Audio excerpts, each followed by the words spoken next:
Today, I want to dive deep into DHF remediation, a critical process in the medical device industry. This is something that can make or break compliance during an audit. So, let's begin with the basics. DHF remediation isn't just about fixing old documents, it's about ensuring regulatory compliance, product safety, and audit readiness. Companies that ignore it risk serious consequences like warning letters, product recalls, or even market restrictions. So tell me, in your experience, what does DHF remediation involve and why is it so critical? DHF remediation isn't just about paperwork. It's about ensuring patient safety and regulatory compliance. Without a properly maintained DHF, companies risk FDA warning letters, product recalls, or even market restrictions. I've seen cases where a Class II orthopedic implant manufacturer got hit with an FDA 483 because they couldn't provide traceability between design inputs and verification testing. That's a serious issue because, in the absence of clear documentation, how do you prove your device is safe and effective? In that case, the company had to rebuild missing verification records, create a traceability matrix, and ensure every design decision was properly justified. It took months of work and could have been avoided with a well-maintained DHF. This is why DHF remediation is so essential. It's not just about ticking compliance boxes. It's about ensuring the device meets regulatory requirements, functions as intended, and most importantly, keeps patients safe. That's a great explanation. Ensuring the DHF remains compliant with evolving regulations isn't just important, it's non-negotiable. Companies that neglect this end up scrambling when auditors come knocking. All right, now that we've established what DHF remediation is, how do you actually approach it? I imagine a structured process is essential here. Without it, you could easily miss key compliance gaps.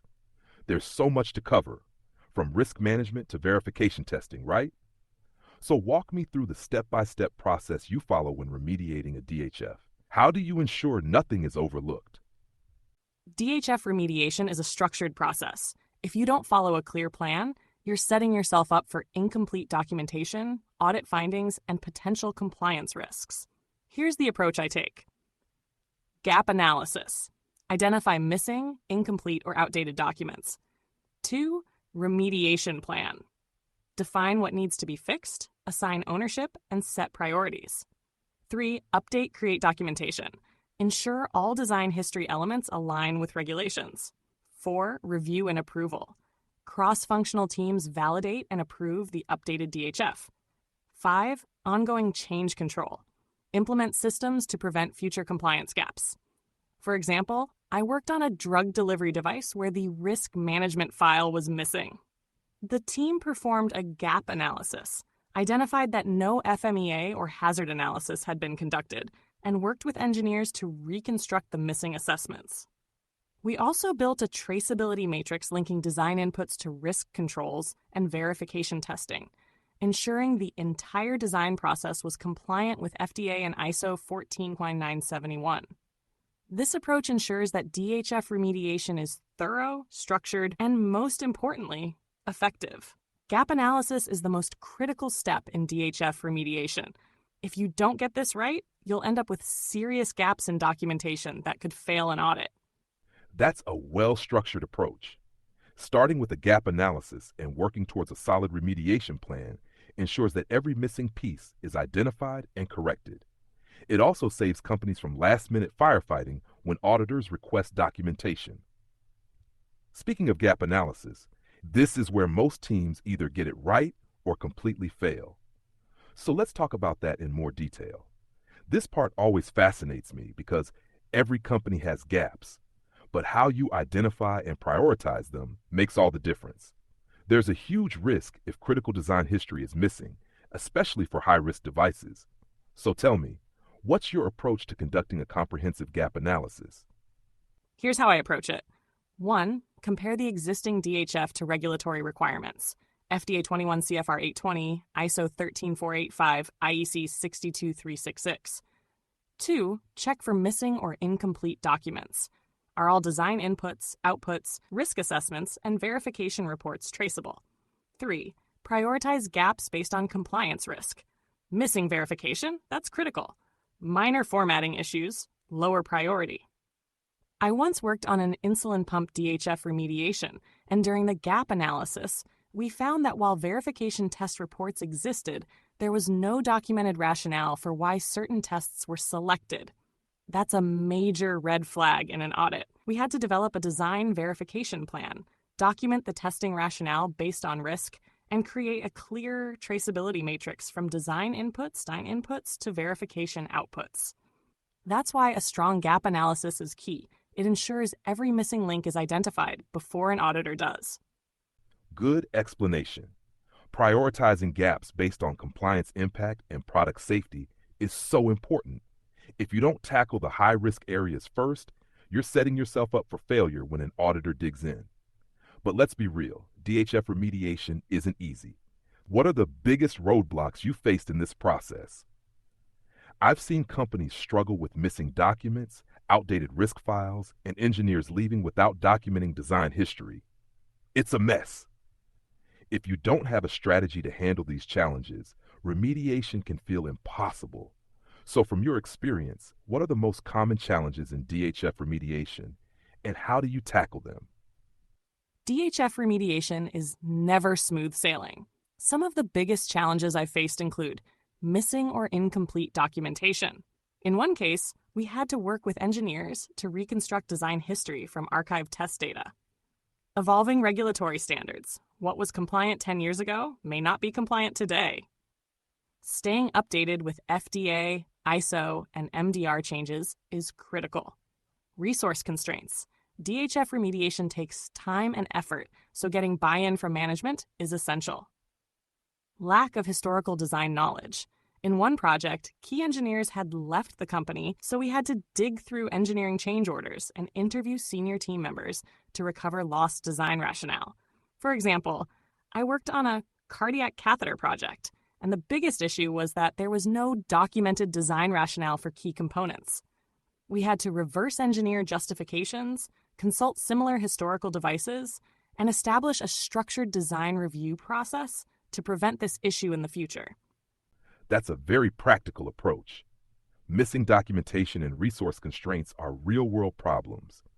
I especially like how you mentioned engaging subject matter experts to reconstruct design rationale. It's a smart way to handle knowledge gaps when key engineers leave. But here's something I see a lot. Companies focus on just meeting one standard and forget about others. That's a huge risk. So let's talk about regulatory alignment. Now, this is a big one. Too often, I see companies focus on just FDA compliance, only to get hit with findings during an ISO audit. Managing both regulatory frameworks is tricky because they have overlapping requirements, but also some key differences. So tell me, how do you ensure a remediate DHF meets both FDA 21 CFR 820 and ISO 13485 without redundancy or gaps? DHF remediation is tough, but with a systematic approach and strong cross-functional collaboration, even the biggest challenges can be solved. Ensuring compliance with both FDA 21 CFR 820 and ISO 13485 isn't just a regulatory requirement. It's must. Here's how I approach it. 1. Map DHF elements to both standards. This is the foundation. I create a compliance matrix that maps each DHF document to the specific requirements in FDA 21 CFR 820 and ISO 13485. This ensures that every regulatory requirement is covered without redundancy. Ensure traceability. One of the biggest compliance risks is a lack of traceability. I make sure that design inputs, design outputs, risk assessments, and verification reports are clearly linked and justified. If a regulator asks, "How do you know this requirement was met?" there should be a direct line of evidence in the DHF. 3. Align design controls. Both FDA and ISO emphasize a structured design process, so I ensure that documentation follows best practices for risk-based design control.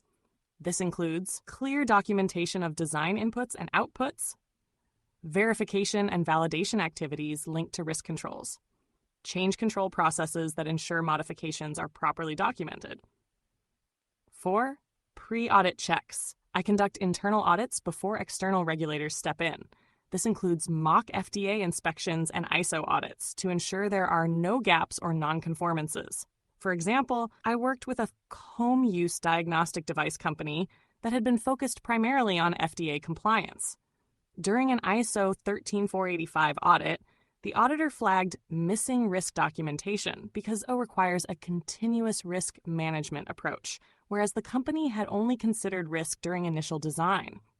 We quickly developed a compliance checklist, mapping each DHF document to relevant FDA and ISO clauses, and implemented annual risk reviews to maintain compliance moving forward.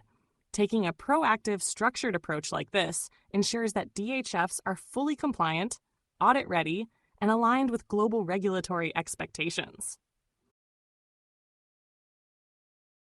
Great insights on aligning with both FDA and ISO requirements. That's something many companies struggle with, and if they don't get it right, they're in for a world of trouble during audits. Now let's shift gears a bit. Legacy devices. These are always a challenge, aren't they? Some of these products were designed decades ago, and when you look at their DHFs, it's like opening a time capsule. Documents are missing, risk assessments are outdated, and design justifications are nowhere to be found. So let's say you're tasked with remediating a legacy medical device DHF that hasn't been updated in years. How would you approach this? What's your strategy for ensuring compliance without having to start from scratch? Legacy medical devices can be a nightmare to remediate. They were often designed before modern regulatory expectations, meaning key documentation is missing, risk files are outdated, and design rationales are unclear. But starting from scratch isn't an option. It's time-consuming, costly, and unrealistic. Here's how I handle it. 1. Assess what's available. Before assuming everything is missing, I review engineering change orders, verification reports, and archive design files. Sometimes, valuable information is hidden in past records. 2. Rebuild missing justifications. If critical documents are missing, I work with SMEs and historical data to reconstruct design rationales. Update risk management files. Most legacy DHFs lack modern ISO 14971 compliant risk management documentation, so I align risk assessments with current regulatory expectations. 4. Conduct gap-based testing. If verification data is incomplete, I determine whether additional testing is needed or if justification can be provided using existing data. For example, I worked on a legacy infusion pump, and during DHF remediation, we found that the original software validation reports were missing. We had to analyze historical field performance data, conduct additional validation where necessary, and provide a regulatory justification for why existing data was sufficient. Handling legacy devices requires a risk-based approach. It's about remediating gaps without unnecessary work while maintaining regulatory compliance. That's a solid strategy. With legacy devices, you can't always find every piece of historical data, but using a risk-based approach to justify missing information, that's the key. And speaking of risk-based approaches, let's talk about risk management in DHF remediation. One of the biggest mistakes I've seen is treating risk management as a separate process rather than something woven into the entire DHF. That's a huge compliance gap because regulators want to see that risk controls are directly linked to design and testing. So in your experience, how do you ensure risk management is properly integrated during DHF remediation?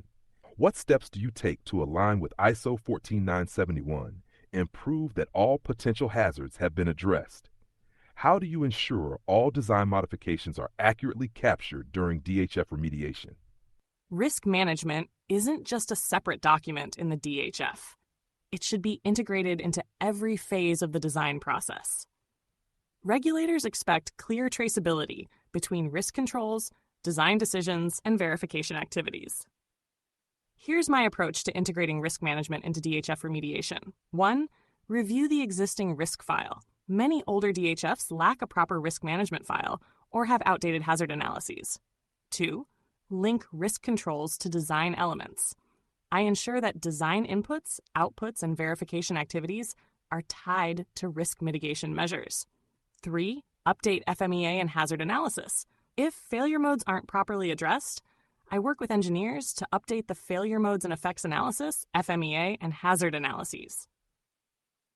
4. Traceability to verification and validation, V&V. Every risk control must have evidence that it has been verified and validated.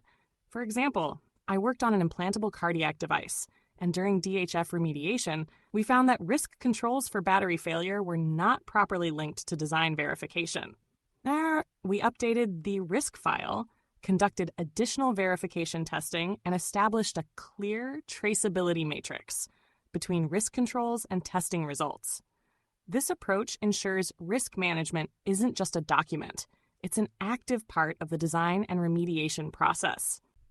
Excellent explanation. Risk management can't just be a document that sits in the DHF. It has to be active, evolving, and tied into every design decision. That's where companies often fail.